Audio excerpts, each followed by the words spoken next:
Hello everybody, my name is Zampier Beep, and welcome back. Thank you everybody for your comments on last week's video.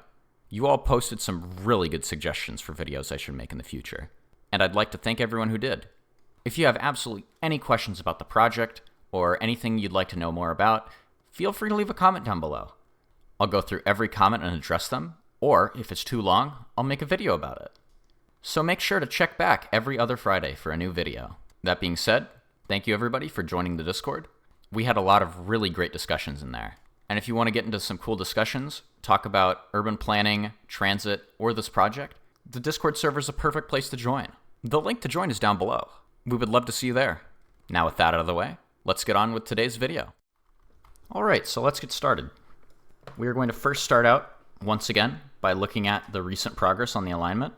We should be very close to CP4's completion now, so let's analyze. This canal relocation, which should be done within the next week or so.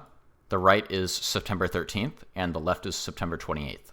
I can see them making some progress here. It looks like this will probably be done later. There must have been some delays with the canal closure, as it is entirely dependent on the harvesting cycle being finished.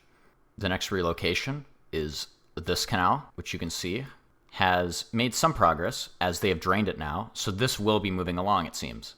This is the canal that had cracking, and they had to completely drain it. We should be seeing this move forward very quickly. Next, you can see that they've cleared land north of Avenue 56 here. After the flooding earlier this year, it seems like it is finally dry enough for them to start clearing it, which is great news. And you can also see some progress being made here on the Deer Creek Viaduct. It's hard to tell what they're actually doing, but it's very clear that they are actually working, which is great news.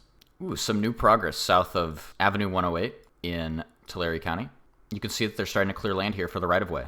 That's great news. That was a big section of right-of-way that was missing previously. It seems like there is a little bit of progress right here on the south side of this section of the alignment, right before Avenue 112. And at Avenue 120, it looks like they've filled in some of the embankment for the future connecting road for the grade separation. You can see them doing a little bit of work here at this canal, so they should be moving along fairly quickly, and we should start seeing that make some good progress soon. Here at the Tule River Viaduct, you can see that they've added quite a few more girders, and we should continue to see these being added over the next few weeks, and hopefully this will be complete. It looks like they've filled in some of the embankment, at least installing the girders. Other than that, not much more notable progress to be seen here. They're focusing most of their resources on installing girders, as they should, and this is going to be the most visible thing to see. Whitley Avenue has been closed to traffic again, it seems, as you can see that they've closed and removed the paved road here. That was only a temporary road opening during the flooding that was ongoing earlier this year, as Corcoran is below lakebed level and it has levees around it, so they needed extra emergency escape routes. Thanks to the authority, they had those reopened. Here at the Waukena/Orange Avenue grade separation over the canal, you can see that some land is being moved, but no actual embankment work has started. Here, right where the SR-43 overcrossing is going to be constructed, you can see land inside of this retention pond has been bulldozed and is being re-prepared for alignment work. This area was flooded, as it is a sacrificial area for water to be distributed to in the event of large amounts of rain, which allows the groundwater to recharge, especially in an area like Corcoran where they've experienced 15 feet of land subsidence. This is critical. No notable progress to be seen at Cross Creek. Here at Kansas Avenue, they've been doing some more clearing work here, and it looks like they've made some decent progress. This should be open to traffic fairly soon. Some interesting new progress is being made here at the SR-43 overcrossing, the north one. You can see that they've done some land clearing here. It seems like they might be preparing to start work on this grade separation, which is awesome news. They are going to be building 2 bridges over the alignment, as the plan is to make SR-43 a 4-lane divided highway at some point in the future. So the entire route is being prepared for that by giving it extra room, which is great to see. We love future-proofing. Here we are at Houston and Hanford-Armona roads, and it seems like not much has been done here. Moving further north to the Hanford Viaduct, they have started installing girders on the south side of the San Joaquin Valley Railroad alignment, which is good to see. I suspect they're going to start installing girders on the south side of State Route 198 soon, which is also really good to see. And this viaduct is making some pretty good progress. This entire north half of the viaduct seemingly is mostly complete. Here's Fargo Avenue, They're continuing the embankment work, and they should be installing the western abutment soon, as well as some of the girders. The eastern abutment is fully complete, along with the center pier, and that means that it should be fairly quick to complete this. Some embankment work is being done right before they reach Dutch John Cut. You can see that the land has been cleared on the northwestern side of it, slightly. It's not fully complete yet, but we should be seeing that soon. At the SR 43 Tight Arch Bridge, it looks like land is being cleared underneath the future bridge section, so they potentially might be getting ready to start installing girders soon. Davis is making some progress, but it's hard to tell. We should be seeing this sometime in the next few months. Here at the Conejo Viaduct, they've been making some progress, but it's hard to tell with the low resolution that we have on the satellite view. And at Mountain View Avenue, they've been doing some more embankment work. Some land clearing is being done north of Nebraska Avenue here. And Floral Avenue is a little bit stagnant. They're probably awaiting some closures for BNSF, which hopefully they can have done before the holiday season, as that is usually when freight railroads have the most traffic. More progress is underway at the Veterans Boulevard interchange here in northern Fresno.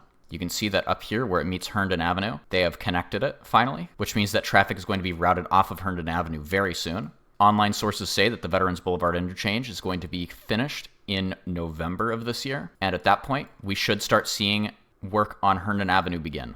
As you can see right here, they've been clearing land through this industrial yard, and they have paved further towards the south, almost at Barstow Avenue. There have been various road closures, and it seems like progress is going to rapidly ramp up here, and the authority recently said that progress on Shaw Avenue is going to begin. The grade separation should start construction next year, which is great to hear.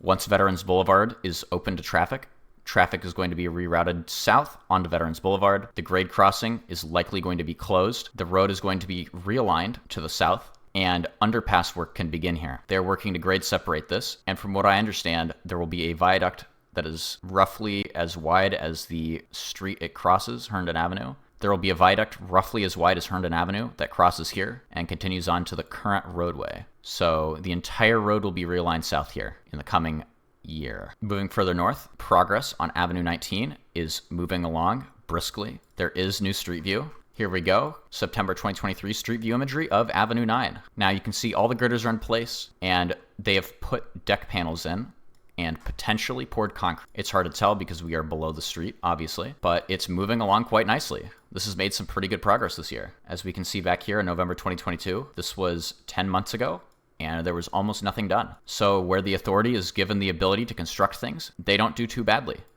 The roadway is looking very nice here. I love how nicely this is built up. And last but not least, Avenue 17.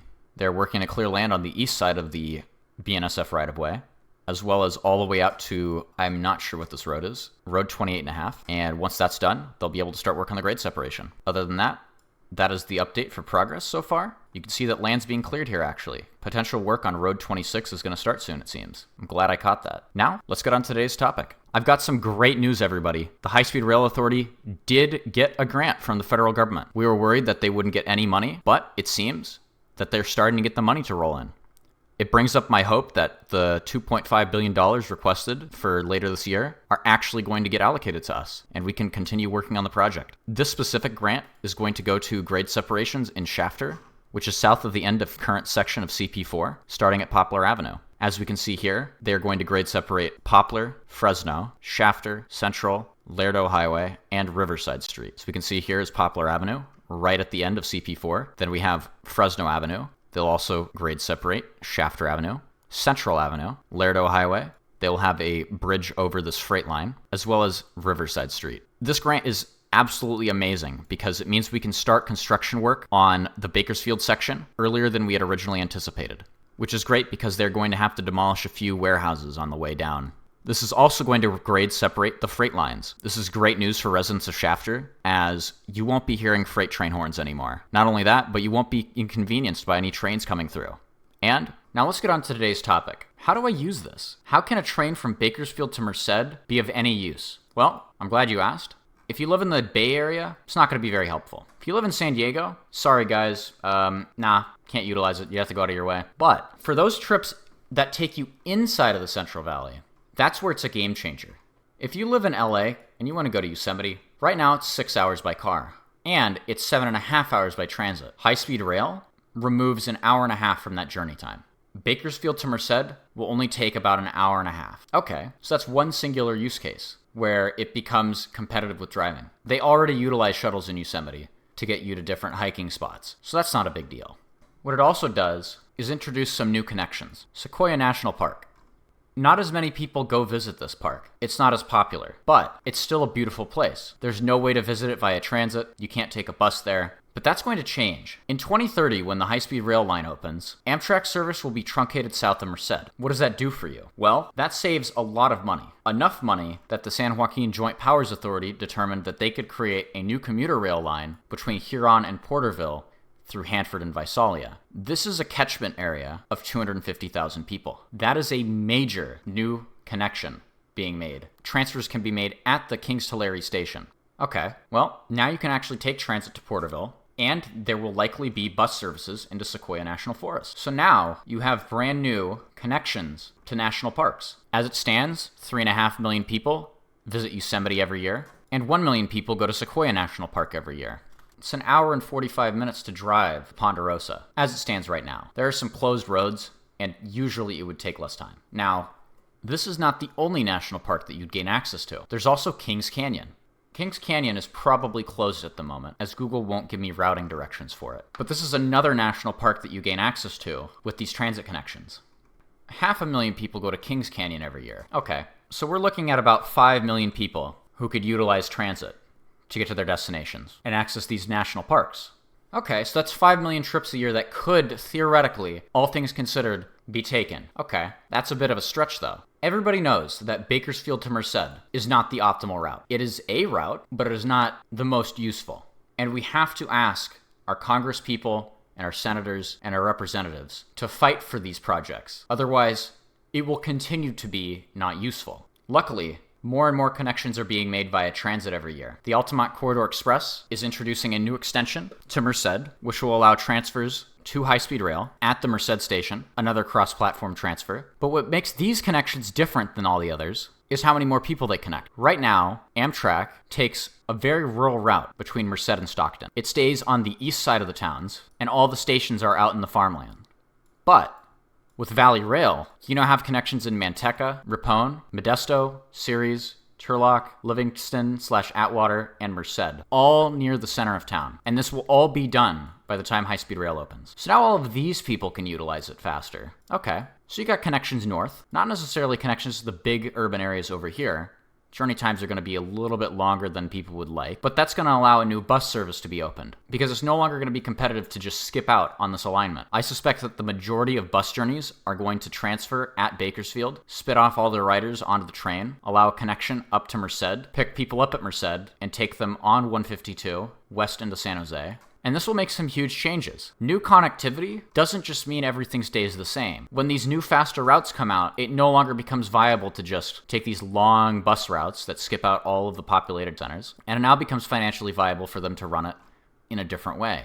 No longer do you have an LA to San Jose direct bus route, you have an LA to Bakersfield and a Merced to San Jose bus route. If we look at these travel times, 2 hours from Merced to San Jose, 2 hours from LA to Bakersfield, and an hour and a half between. So already you're saving an hour and a half off of a bus. Those bus companies are not going to run those buses anymore.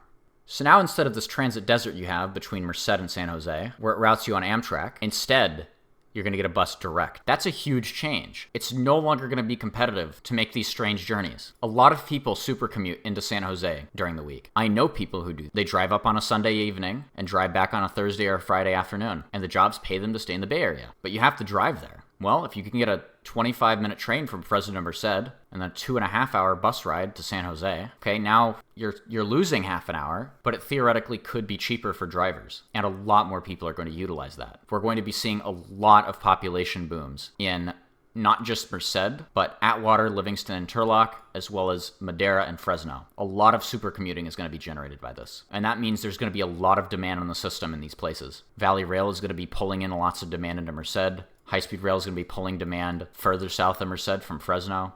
The only place that doesn't gain new connections is Bakersfield, and that's simply because there aren't any connections to be made south of that other than Santa Clarita, which is through the mountains. With the Cross Valley Corridor, you're going to be seeing new connections to get to places north and places south.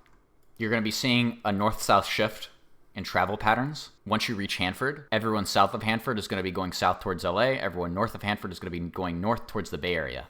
We're going to be seeing some big changes in the state in the coming 10 years, and it's going to be very exciting. Other than that, thank you guys for watching. Make sure to join my Discord server. We'll have a bunch of cool topics to discuss later on. I'd like to hear from everyone. Make sure to leave a comment down below. Give me some suggestions. What you liked, what you didn't like, any ideas on how I can improve. I'll do my best.